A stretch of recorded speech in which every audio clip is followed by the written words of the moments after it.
Welcome, listeners, to another edition of Podcast 17. This is episode 178. I am your host, William, and with me today is Aaron. Hi, Aaron. What's up, man?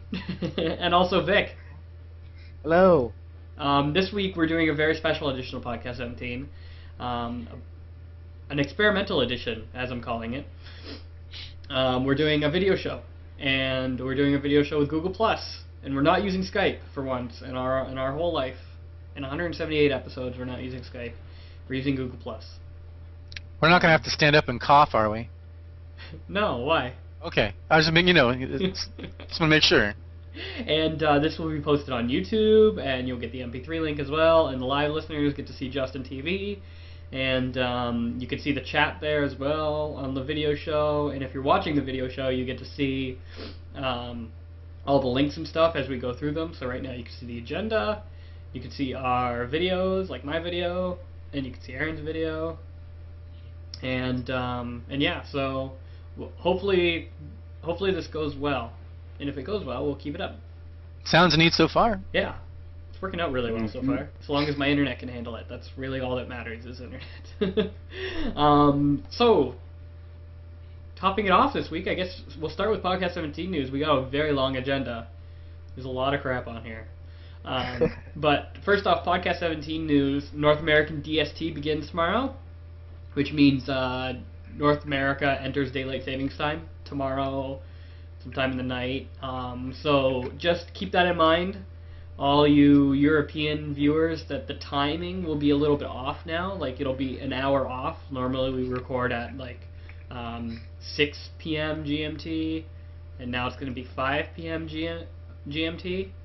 So just keep that in mind until Europe enters daylight savings time, which is later on, on the 25th or something, right? Yeah. Yeah. So pay attention to that.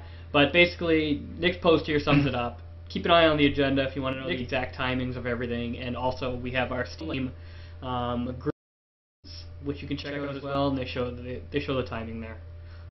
You can check that out too. Okay, so moving on. We have a couple games to give away. First, we have Pineapple Smash Crew to give away from Rich Make Game.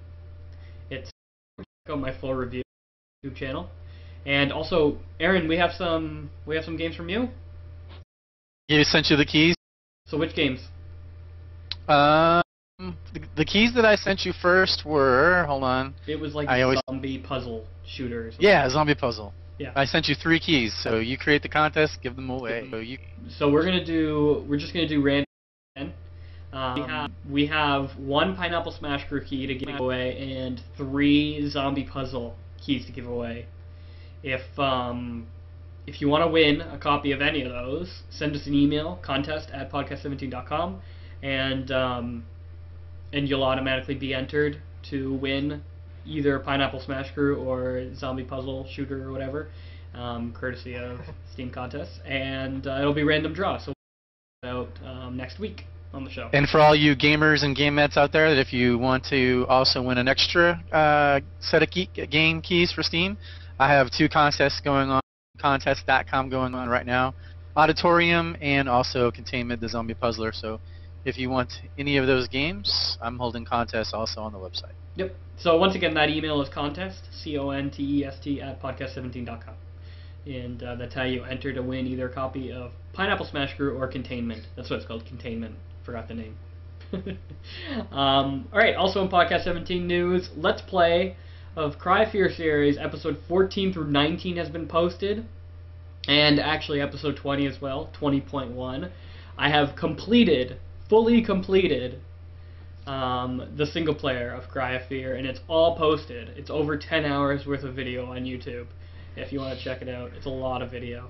And also, I'm starting to post the co-op experience, which I recorded with Patrick, so you can check that out as well.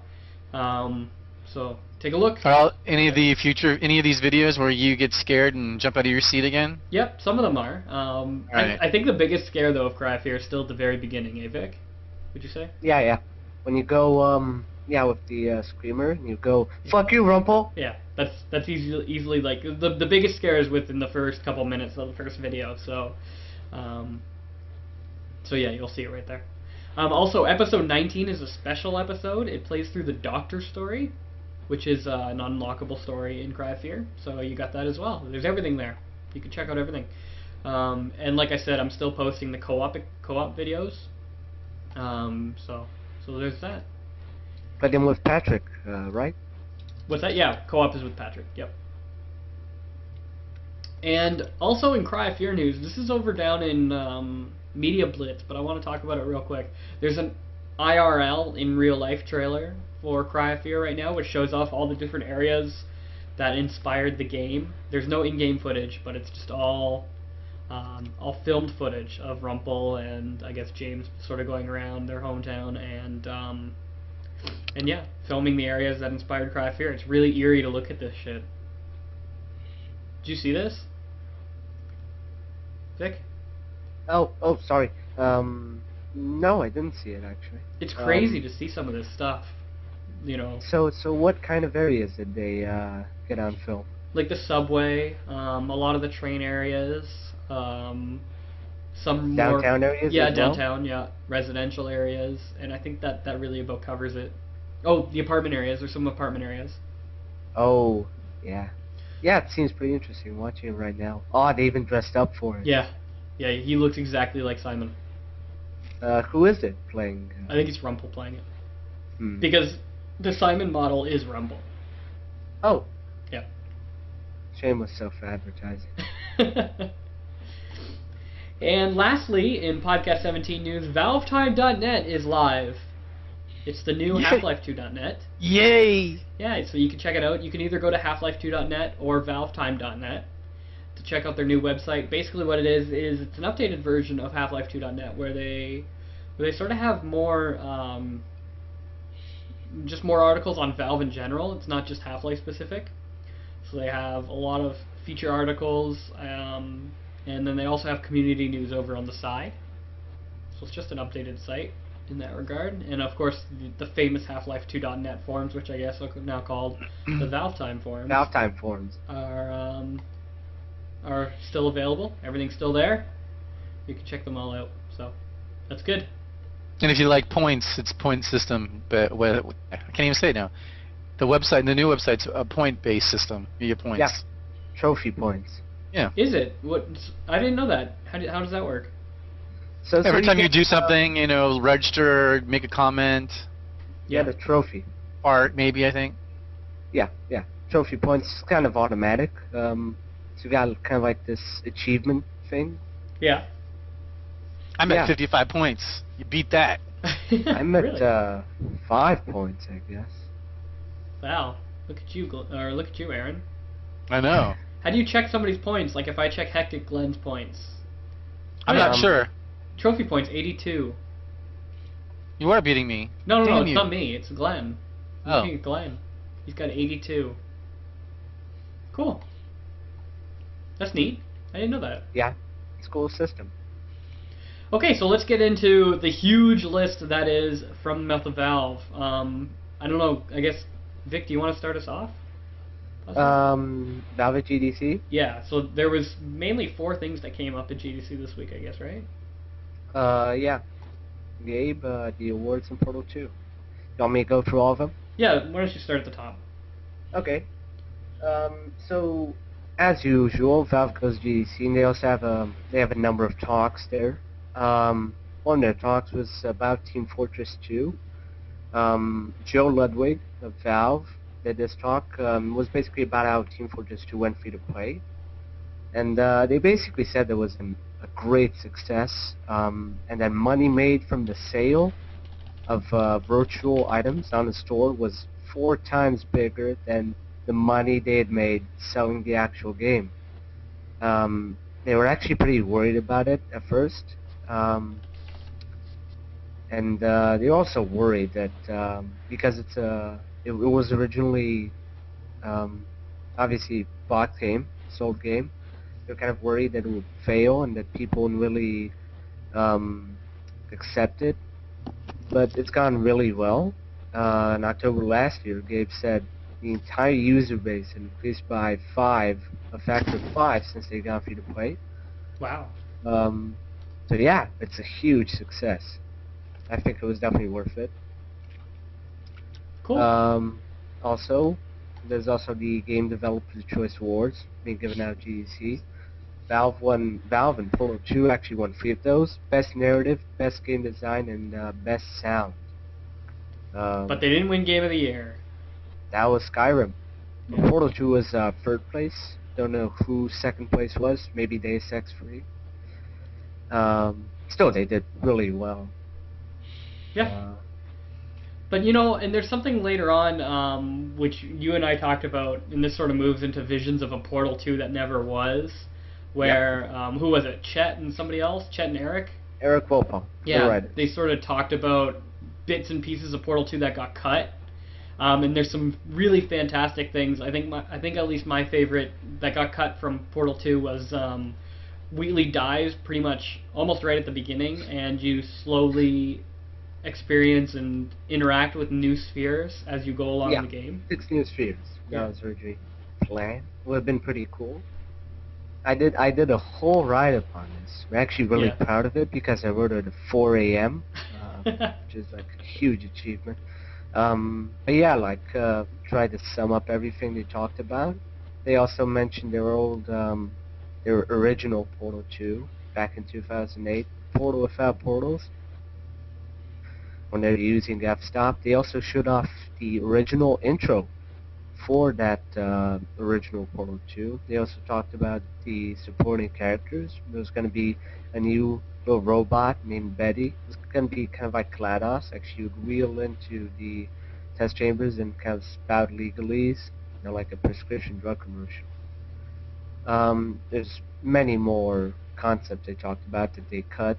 The ending was originally going to be Chell having to speak. Like, you would literally have to press the left mouse button to make her say yes.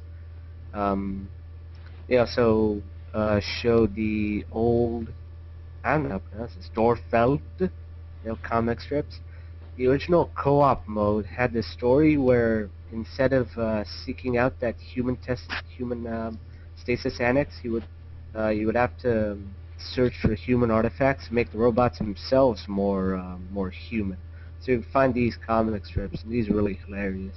Did you see them, William?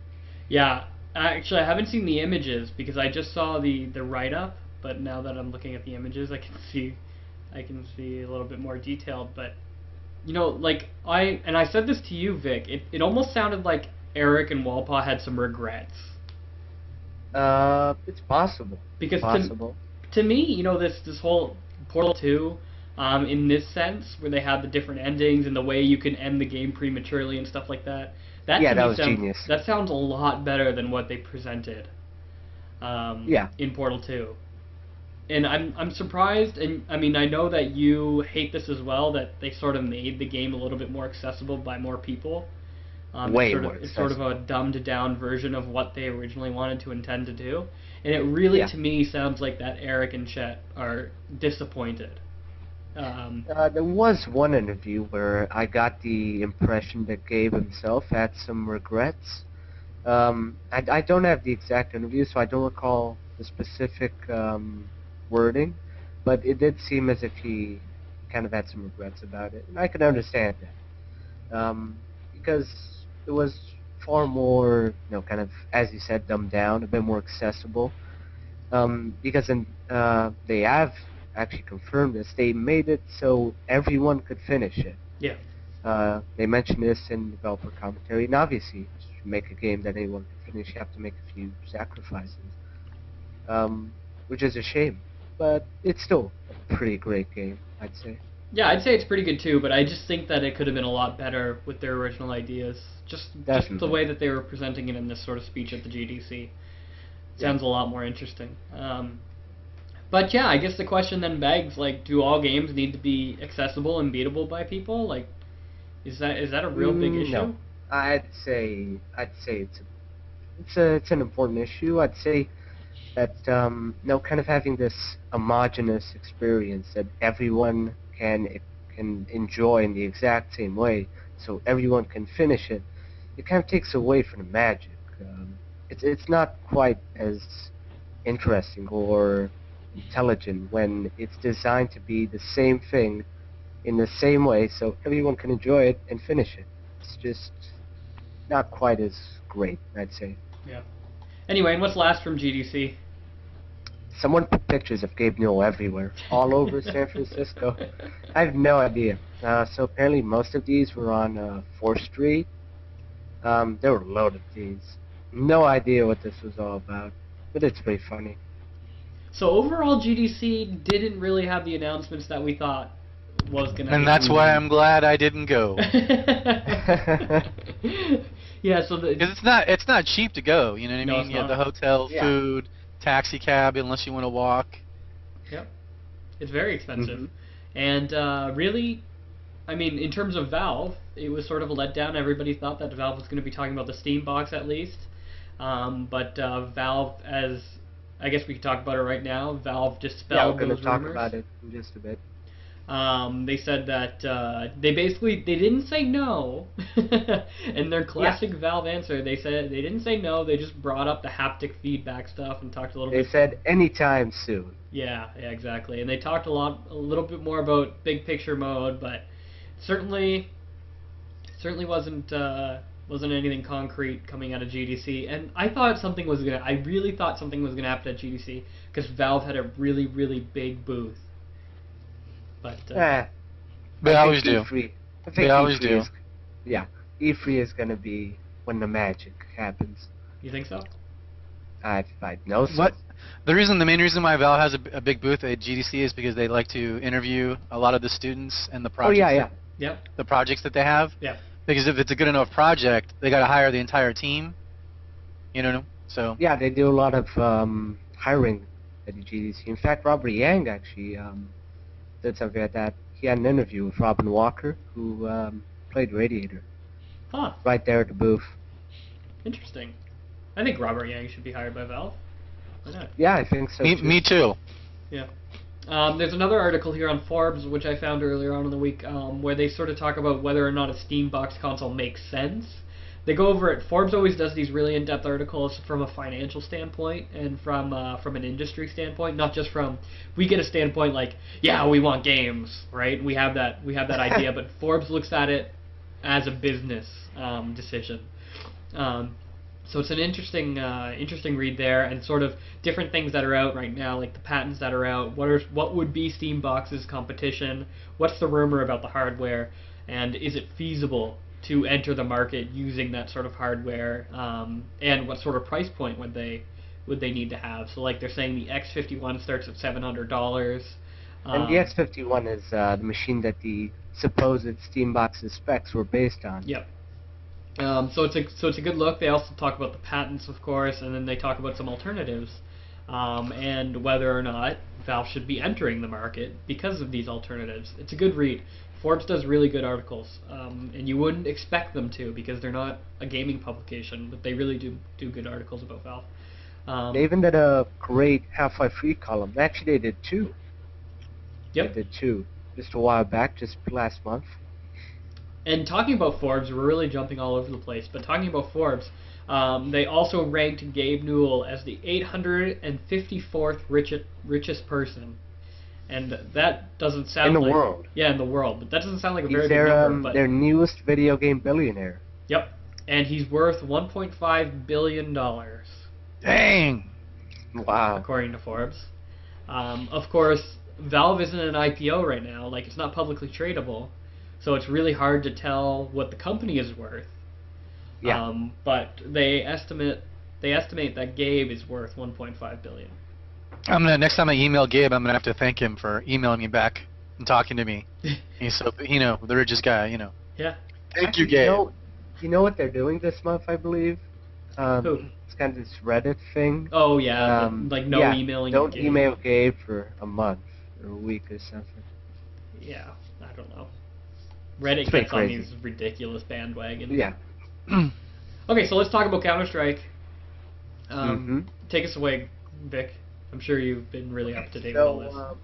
Monday was a bit of a letdown because they were talking about how they'd have Arsenal mode in That's right. on Friday, the past Friday, but they postponed that until Monday. And Monday was just pretty much nothing.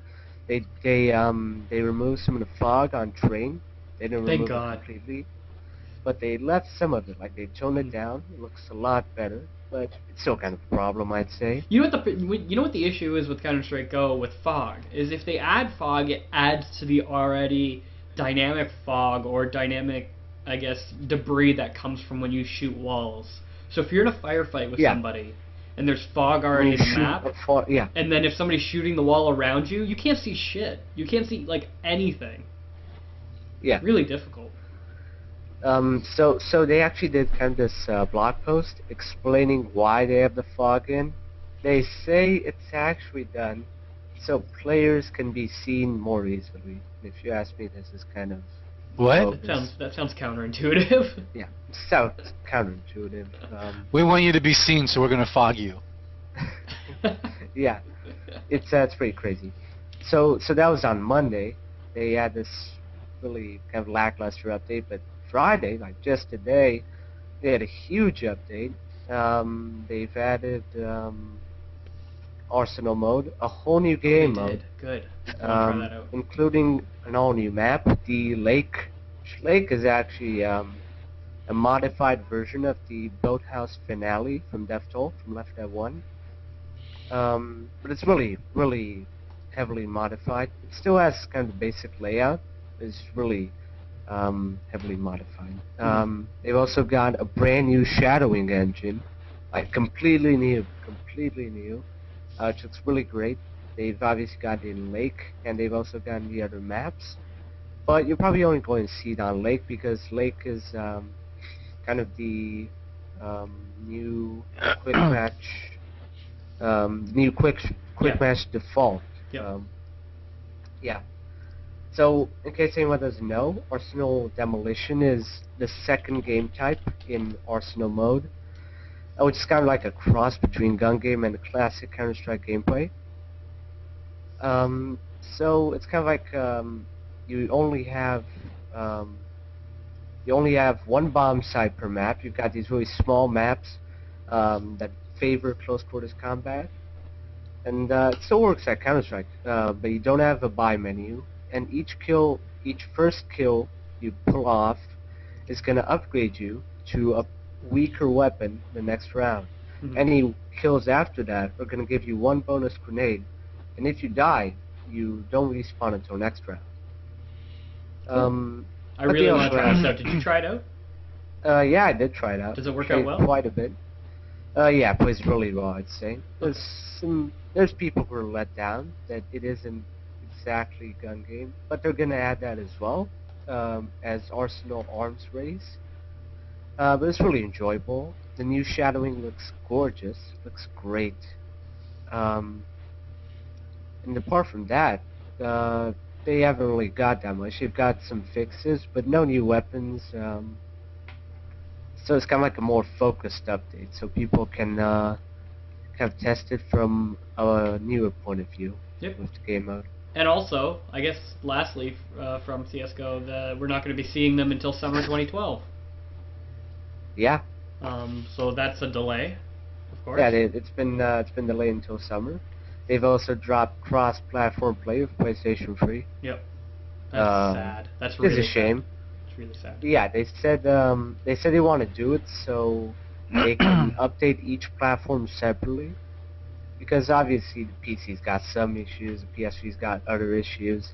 So by doing cross-platform, they'd have to merge them in a more meaningful way. And that would involve kind of updating them in a more homogeneous way, which obviously wouldn't really work. Yeah. So they've got that. They also got delay. And this is also on the agenda, if you don't mind me mentioning this. Go for it. We actually did a comparison video over Lamb Generation, the evolution of Train. It's kind of a comparison video of the Train from all its renditions in 1.6, Counter-Strike Source, and CSGO. It's a 3-minute video. It's really fancy.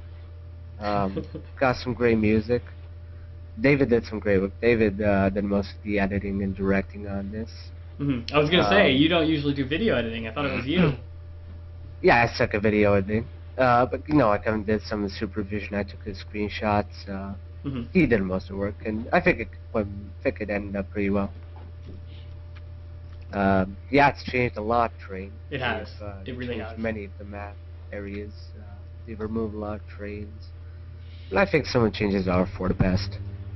Yep. I've been playing a lot of Train, but now I guess the matchmaking is Lakeside, so we'll see. Have you seen Lake yet? No. No, I haven't even tried it. I didn't get to play yesterday's update, so I want to really try it out. Playing now. Quake 2. I know I've been playing too much Quake 2. Oh, one more thing.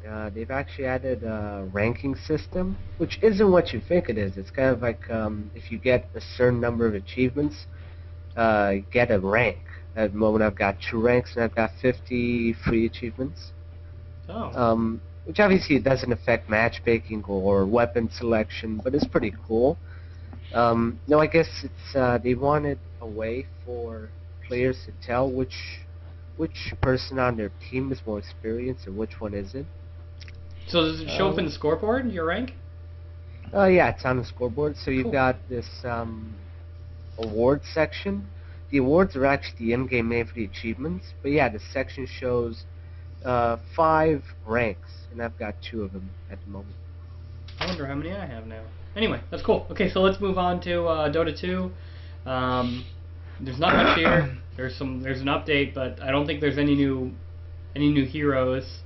And then there's also some community news that you can check out. So take a look if you're interested in Dota. Also in Steam news, another game has been added to Steam Workshop. It's called Gettysburg Armored Warfare.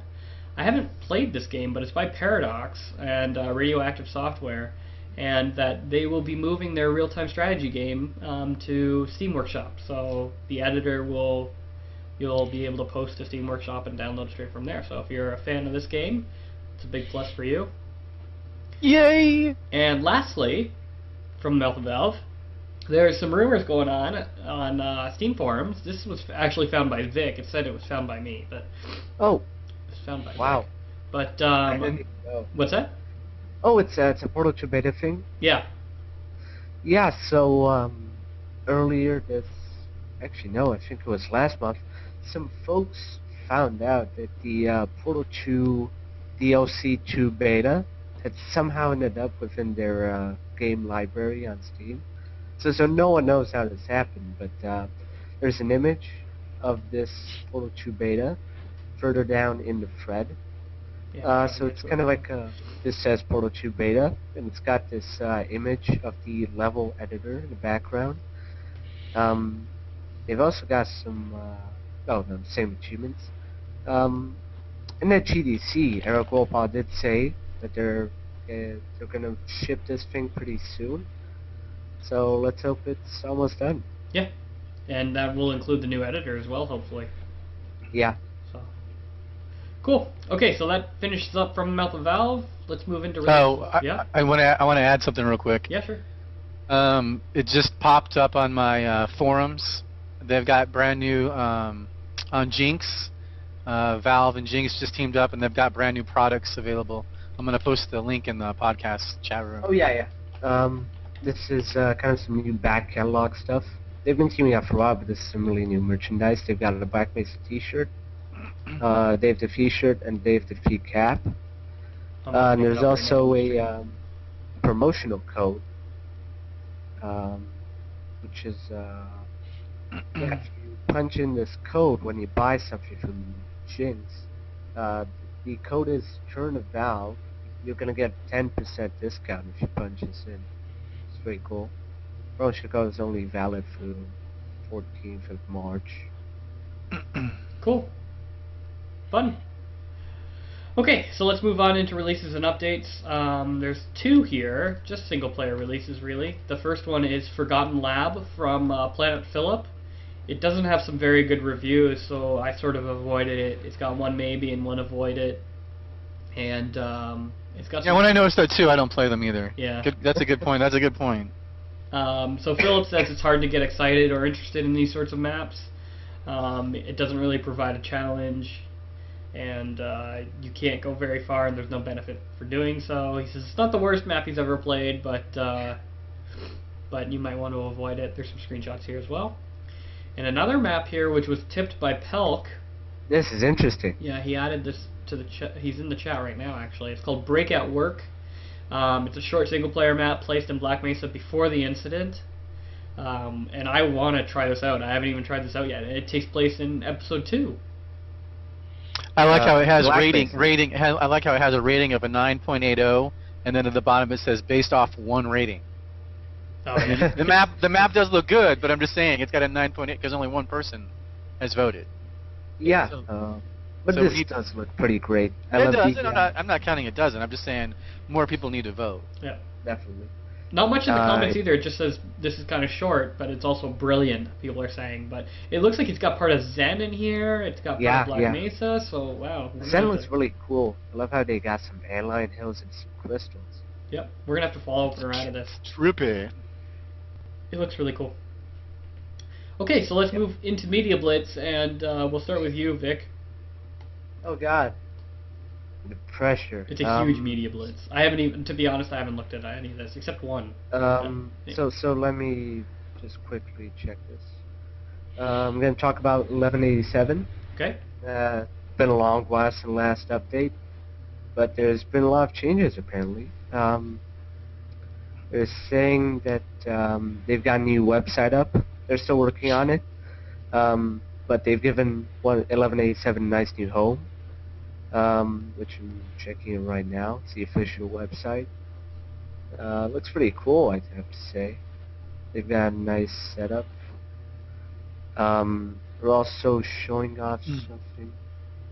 Rogue Train, apparently, which is going to be probably their DLC. Yeah, they were talking about mod. DLC and stuff. I really wish they would just release this sort of stuff. I wanted to play their multiplayer DLC. Yeah, they're still working on this. Yep. Looks like it focuses on the military. They've got some special forces guys with some fancy night vision goggles. Also saying that they've got some problems with finding voice actors. But they do have Adam Halpin, who's been helping them out, providing some free soundtracks. Rogue Train, yeah. So you're going to be playing as a new character, Slumdog, which is kind of a special forces guy. It's going to tie in with 1187 and 1187 Episode 2. But unfortunately, George says that he's not going to be able to be working on 1187 as much as he'd like to after Rogue Train is done. But it doesn't mean that he's going to stop working on it, but it means he can't really say what's going to happen next after Rogue Train is released. He says he's going to keep working on Episode 2, but it's going to take a while. Cool. He also hints at some further updates for Episode 1. A number of surprises. Cool. Okay, so I want to talk about, I had it on here, where was it? Oh, Scintilla. I hope, or Scintilla, Scintilla. We haven't had an update from them in a long time, from Leon Killian and his wonderful creations, but he's got some new screenshots here, titled "On the Road to Awe." That's the title of the news post, and he's got, like I said, he's got screenshots here. He's got lots of them, 6 in total, and yeah, just sort of just letting everybody know that they're still alive. Everybody's come together, and look forward to them in the future. Definitely, I love Scintilla. I love anything by Leon Killian, and I like screenshots. So, anyway, Aaron, anything from you? Yeah, my boy Tetsuro, Contagion. He went to GDC this year finally, and they're showing it off. So they have updates day 1, 2, and 3, videos. They had game mouse pads, pins, and he's turning this around. You know, he's turned it into this. He's got the Source engine, and Contagion's going to be a really good game. I have high expectations for him in this project. Yeah, wow, they're really going pro on this. In this group shot, which one is Tatsuro? He's the leader. No, I know, but which one? I don't know his one? actual fate. Okay. I just talked to him on chat a lot, Yeah. and Cool. but check it out. The videos, they say they're going to have gameplay video in about a week or so. So the videos that you see now are just highlighting of the GDC.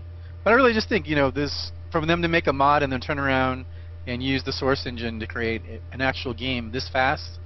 I'm proud of them. Yeah, me too. Another mod that I want to talk about is Gray. It's sort of like the Source version of Cry of Fear almost, so we can look forward to that in very, very shortly. They got a progress bar, 75% done, and some new screenshots, so check it out. And also, they're talking a little bit about donator status. You can see the donator-only boards, their forums, if you donate. So check all that awesome stuff out and become a donator to get access to that exclusive content, I guess. And yeah, now that I'm done Cry of Fear, I look forward to Gray. We still have a preview build of this. Yeah, we do. We do have a preview build, but I don't know. We have to play that. I'm holding off only because I don't like preview builds of single player because then I have to play it all again. Yeah, I guess. I don't know. I really want to play it, but I've kind of been busy with Cry of Fear, obviously. Yeah, we've all been busy with Cry of Fear. Yeah. Like you, I kind of fear the spoilers that would come about if I play this preview build. But I don't know. Yep. Okay, so moving on into discussion. Unless there's anything else from you, Vic, anything that you want to talk about? Just a quick shout out to Earth Special Forces since they're still around and they have a new HUD. They have a new HUD. Every week from you, Aaron. Always Earth Special Forces. They have a new HUD. You gotta pip it out a little bit. Yeah, they do. It's very colorful. All right, I'm done. Anything from you? I actually want to bring this up. Yeah. Something. If you don't mind, Source Media Arcade. They've actually got this pretty big kind of redesign. They've released version 2. Actually, they released it a long while ago, but right now they've got a new official website, which is looking really cool. So they're kind of gearing it for a new audience. It's really easy to navigate. Kind of dig it. Yeah. Don't you have to have a strong PC to use this though? Pretty much, I'd say. Well, if you want to play games within games, you know what I mean? I think you might need a strong. They also got an official user's manual. Yep. A manual, awesome. Tutorial videos and a Steam chat, and Steam group, and forums, and you can actually contact the lead developer. Google Voice is something really cool. Cool. But yeah. They certainly are taking themselves very seriously, which is good. Okay, let's move on to discussion. 2 polls here. First poll is 264. Have you ever immediately replayed a map or a mod? So like right after? No. Yeah, no. I think I did once. Causality Effect. You played it right after? Yeah, because it also had alternate endings. Okay. So it's kind of like, oh god, I have to do this. Because ironically, the first ending I ever got was the bad one, because it kind of sucked at Half-Life 2 back then. It's kind of really little. That ending, I believe, so there's this point at the end of the game where you have to shoot both Green and Alex. That kind of sucked. I was sprinting all over the place and I couldn't hit anything, and they ran away, and I was like, oh god. And I immediately replayed it, although I didn't really succeed in unlocking the other endings. I don't replay much. You, Aaron? At all? No, I don't replay much of anything, to be honest. Nope. I can't even think of a game that I have replayed. I mean, Half-Life, obviously. But no, I don't replay mods. I don't replay anything. I'm not even gonna replay Cry of Fear. As much as I like it. Like if you're replaying things for endings, I'll just YouTube that. I YouTubed all the Cry of Fear endings. I know what they all are.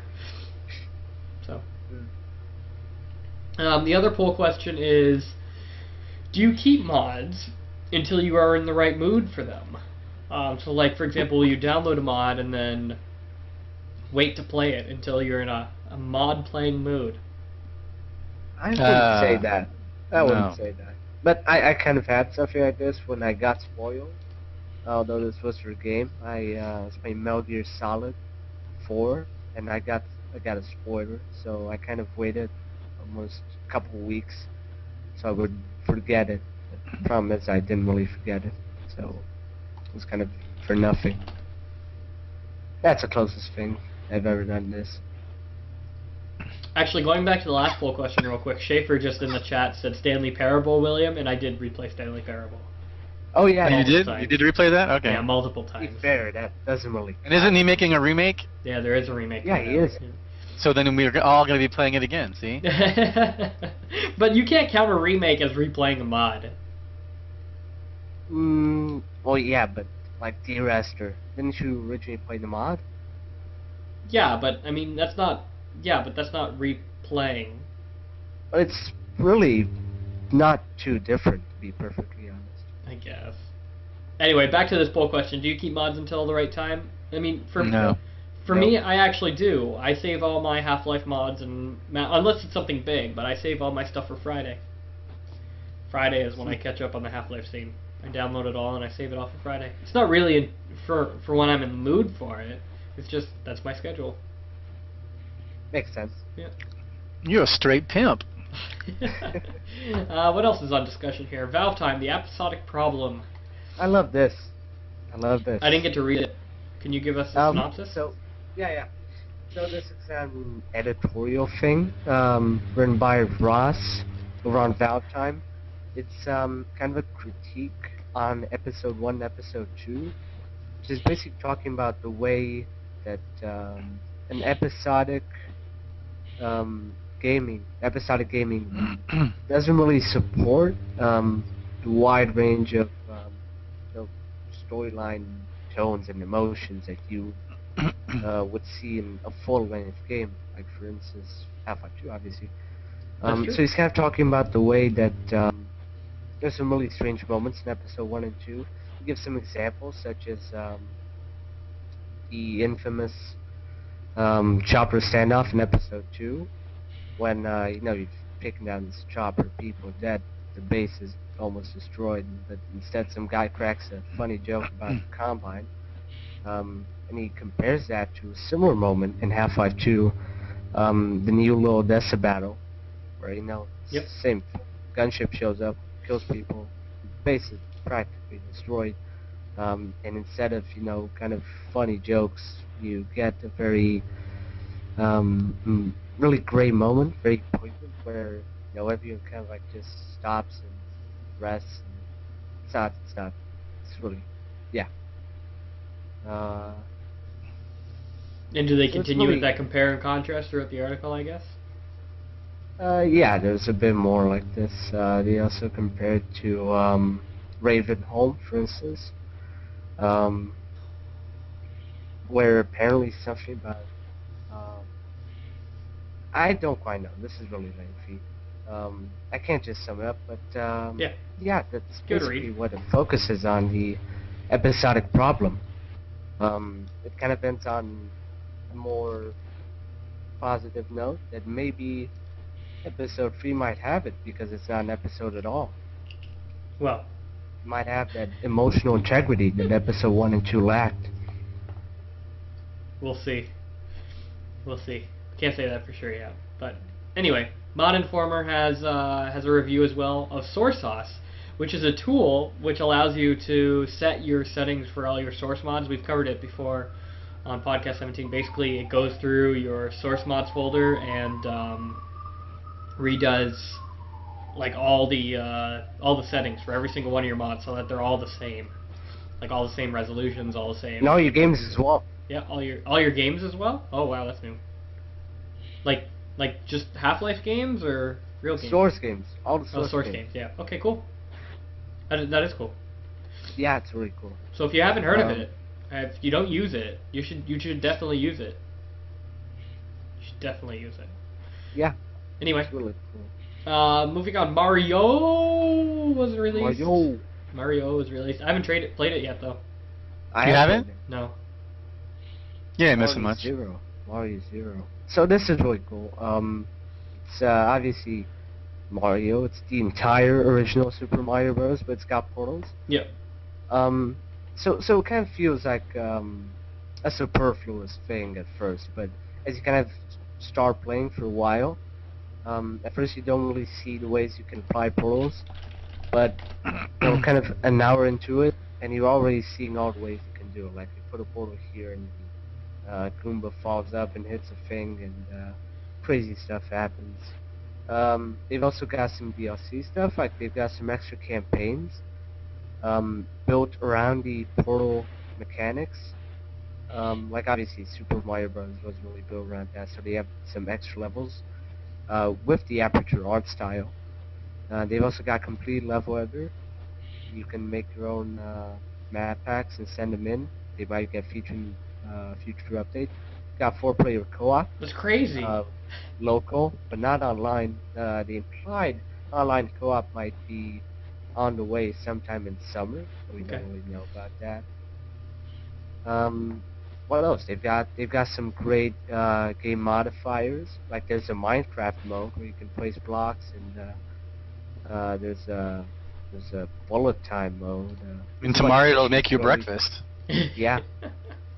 Everything except for kitchen sink. Some shaders, some really fancy stuff. It's really complete. It's got a lot of stuff. And the source code.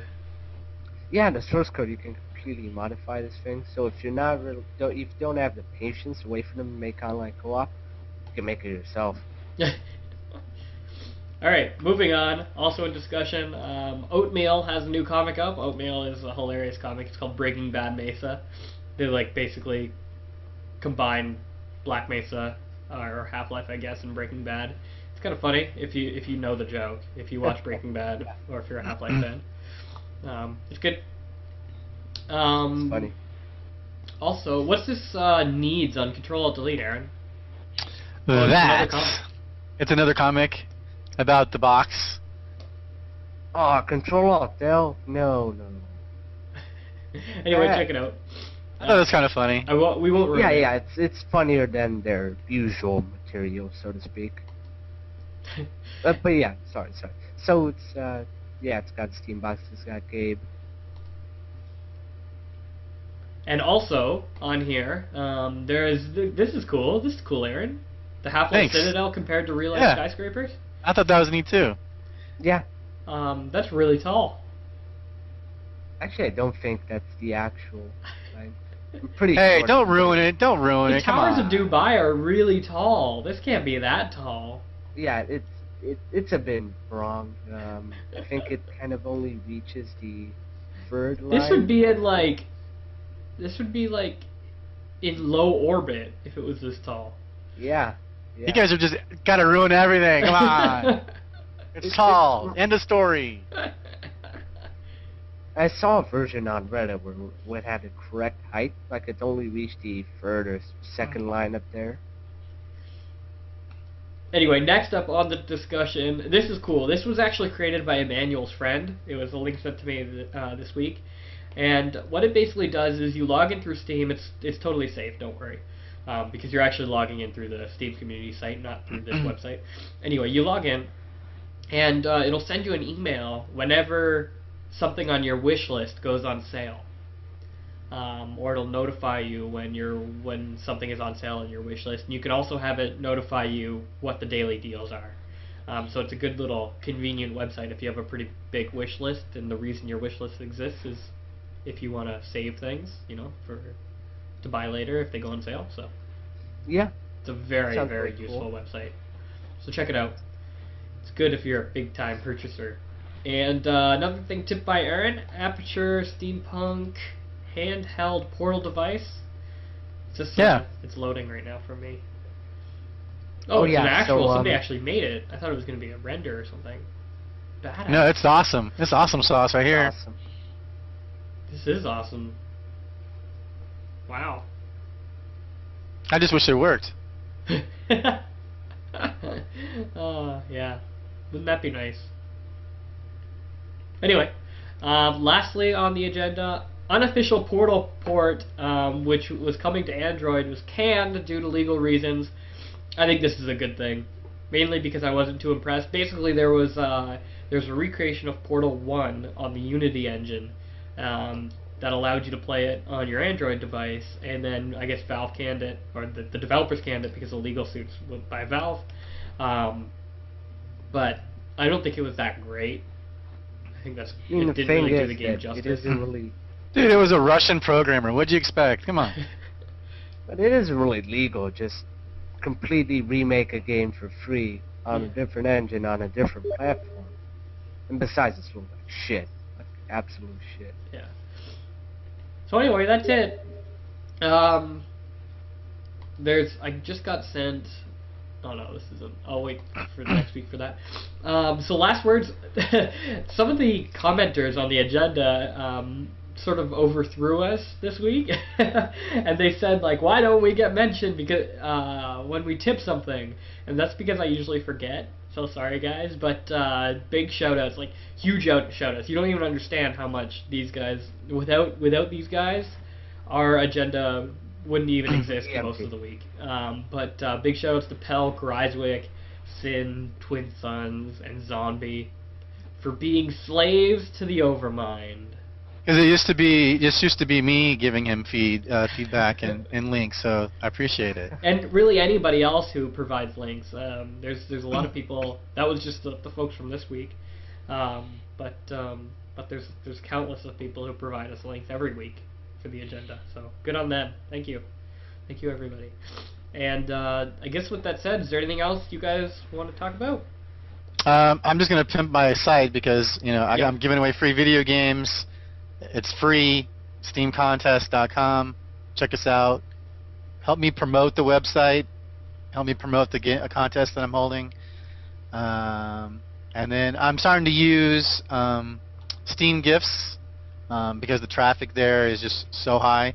It is not a scam site. You do have to sign in using your own Steam username and ID, but it's through the widget through Steam, so it's not a hacking website. There's a misconception there. It's not hacking you.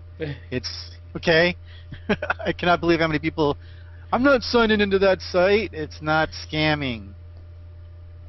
Somebody else back me up here. It's not a scam website. Yeah, it's not scamming. So it doesn't actually use the third-party website. Instead, sends you to the Steam community itself. So at no point do you actually send your data to the third-party website.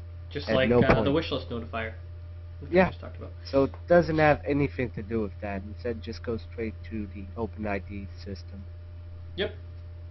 Also, and make sure you email us if you want to win a copy of Pineapple Smash Crew or what is it called?